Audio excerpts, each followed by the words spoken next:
them caught the guy in the act if it was about safety. They're not, no signs. They're not for speed cameras. So they're there to watch us. They must have seen something. Could have probably went back and checked. Instead, they release a sketch. You can't tell the guy's race, this and then he gets away with raping a girl that he abducted right underneath one. So if they're there to protect us, they're not doing a damn good job, I can tell you that. But, with the whole false flags things, the FEMA camps, it's scary that they have a plan where, it's 10 councils of governors. So, not only can the president, take dictatorial power, if something happens, FEMA takes over, say a power, something happens to the grid or something, we're going to have 10 dictators, 9 governors from states, rolling sections of the country, and one from Puerto Rico. So there goes the U.S., martial law on that. And like I said, the bullets, the iodine. And how about this? Tell me how many Christians are out there listening, and does anyone but me have a problem with the Army listing Christians and veterans as possible terrorists? Are you kidding me? Last time I checked, Christians haven't flown a plane and blown, and veterans that fought Al-Qaeda. What about the guys they were fighting? Al-Qaeda. They're fucking amnesia or something. I don't get it.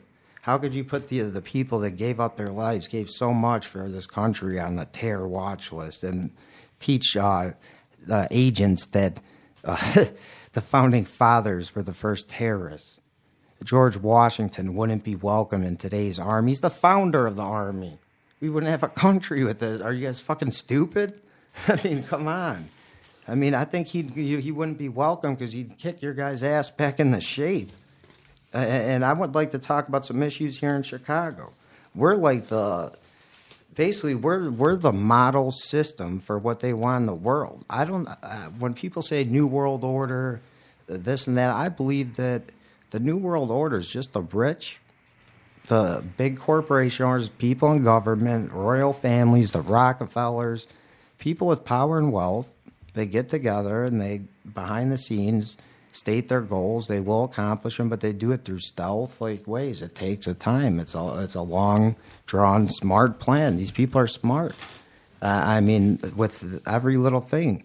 But Chicago, we're always watched, right? We can't go to our government to protest. They're the most corrupt in the country. How many guys just went to jail in the last 20 years? The streets are covered with potholes. We sold our tolls. Our toll roads go up to overseas. Our parking meters, I'm pretty sure, go to Germany. We sold those. Now we have to sit there with $1,000 of quarters in your pocket if you go downtown. It's crazy.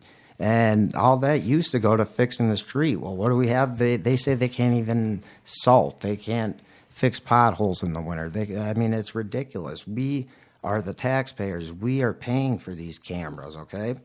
And these cameras are a huge threat. And I have a ACLU report right here from back in February 9th of 2011.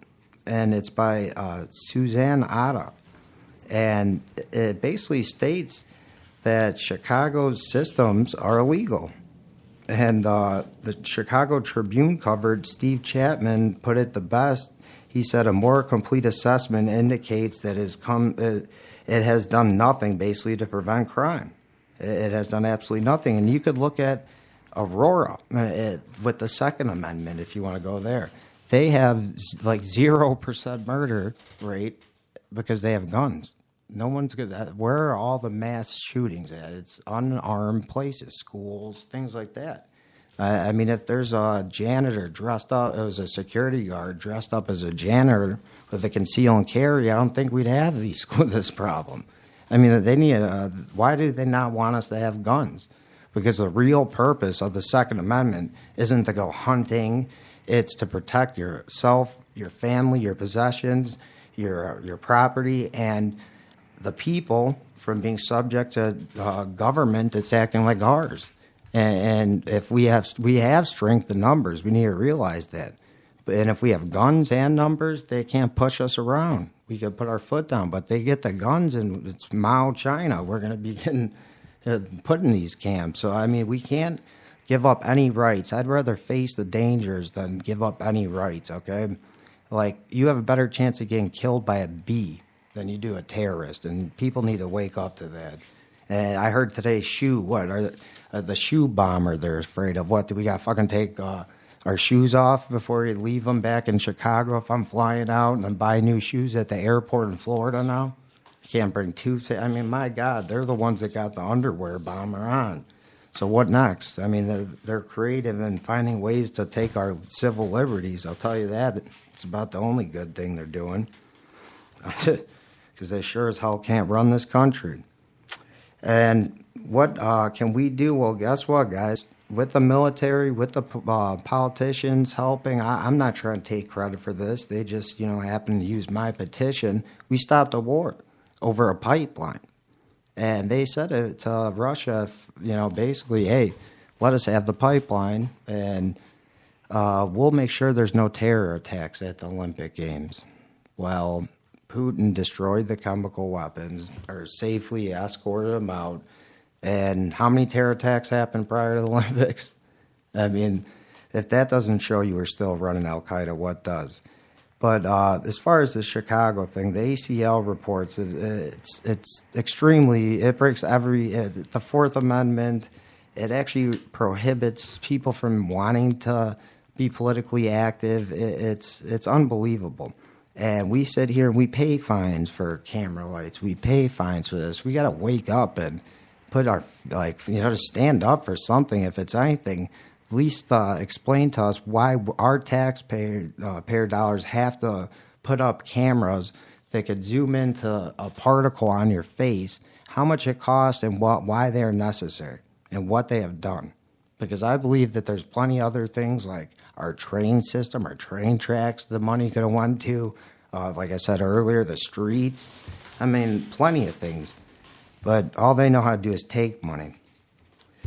Yeah, and basically, both parties, same thing. They act like, they hate each other, but they agree on minute issues and disagree on minute issues and tend to not even touch the big issues. So whether we have, the only Republicans I believe in at this point is Ted Cruz for taking his stand.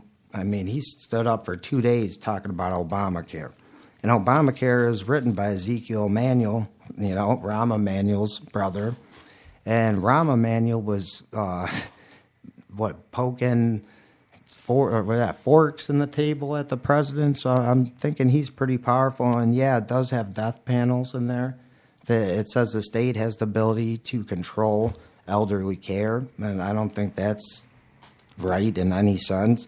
So if that doesn't show you that our city is being run by a pretty corrupt guy, without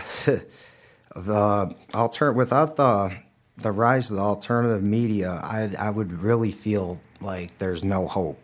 But the alternative media has given people like Jesse Ventura, Rand Paul, Ted Cruz, InfoWars, myself, Slam Internet Radio, the chance to speak and actually get the truth out to people. And instead of going and listening to this fake, every newscast, Fox, regardless, CNN, they don't make money.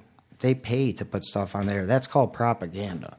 We're paying to be on there most times. We're putting our necks on the line because we believe in you, the people. And all I'm saying is we could turn this around, but the year's 2016 when it has to be done. And I think Jesse Ventura is the guy. I mean, without the alternative media right now, we'd be in Syria. We'd probably have Russia sticking up for them. We could be in World War III. So we helped stop that. We got to look at that as a positive turning point. The whole system in Chicago here, that's a bigger story. I mean, they've taken away the Second Amendment till recently. They take away the Fourth. I investigate O'Hare just because I questioned where all the money was going. I started looking up companies. There's underground bunker companies, underwater scuba diving companies. I mean, they have fusion center companies, data centers, I believe they're called, and they're showing other fusion centers there. They have a military base that was formerly there, yet I live in Jefferson Park, right above the the track and constantly see unmarked black helicopters flying there. I have been chased. I have video on Flickr and Twitter of the Department of Homeland Security following me. I have videos of unmarked vans following me just for taking pictures. I mean, it's America. I could take pictures. I feel sorry for the families. They ripped up cemeteries. These people lived there their whole lives. They have nothing to show. The construction area is more well protected than the runway. There's trains lined up. They built a bridge for a train above the most busiest railroad tracks in the area. And I was like, oh, finally, they're doing something good. No, that's not for us. We still got to sit there. That's for the what? It's trains with slits in there, and there nothing in it. I mean, it looks like a cattle truck or something, or at best. But I got a feeling there's no cattle in there. It's intended for something else. And all the buildings off, if you take Irving Park up, and you're headed west, all on the left side look very suspicious, especially due to the contractors. And I believe there's a data center there at the minimum. I know there's military there. So we have plenty of things here in Chicago we could focus on. I think O'Hare's one of them. But another thing we need to get it on a national scale, like it, basically start rolling here in Chicago, is let's get Jesse Ventura on the ballot. I mean, it's time for third voice. These Democrats, these Republicans, Bush put Obama in a lot of the positions he inherited when he was elected. So, the economy, things like that, a lot of decisions presidents make, it takes a couple years to actually, show its effect. But both guys are loyal. Both guys were loyal to the corporations, and that trend is going to keep going because they're going to get them elected. So we need to end corporate spending. That's what Jesse wants to do. And he also doesn't believe, like I said, IRS, he thinks that we should be more isolationist. We have plenty of problems here. Plenty of problems just in Chicago, and let alone every state. Why are we in everyone else's business when we can't even get our stuff straight?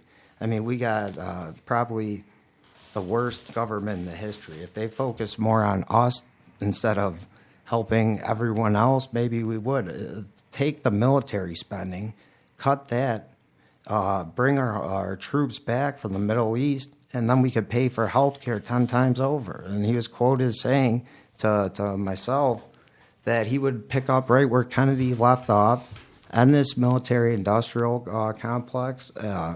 He's not going to pull foreign aid everywhere. He wants people that want us there. Yeah, we'll help them, but you don't want us there, we're not going to stay there and force you guys to pay you guys. So it doesn't make sense. Pull them out. I think that's the attitude we need to go back to. We had it before World War II, after the just horrible war in World War I, the conditions, the trench warfare. People didn't want to nose around in everyone else's business, and we need to actually find that because of the attitude again. And the only way to do that is to keep these people, hold them accountable, and keep their feet to the fire. And our spy grid here in Chicago is basically what they're trying to install everywhere. I mean, in Minneapolis, you have some of the safest neighborhoods, the governor says, and they're filled with cameras. So if they're there to stop crime, why is there one there? And anything the government does, I mean, it has military purpose. I'd like to touch on these Gwynn Towers. I would like anybody to look up who's listening, go to antennasearch.com and put in your zip code and see how many of these towers we have, and cell towers. Besides the natural, the natural microwaves that come off, these things are, they admit on their website, the Office of Chicago Emergency Management, that they could cause loss of hearing and stroke-like symptoms. Well, they built one in '08 right by my house, and right after the completion, my mom had a stroke. Well, that's what they said, but it was unusual. They couldn't figure out why. She just lost hearing in her right ear. I didn't know about all this, the GWEN and Gwynn Towers. They were there in case of, like during the Cold War, full-on nuclear strike, so they could communicate, and that makes sense. But at this point, we're not facing a full-on nuclear annihilation, And these things are popping up across the 90. They're Elston Avenue. They're popping up across Milwaukee. Every slant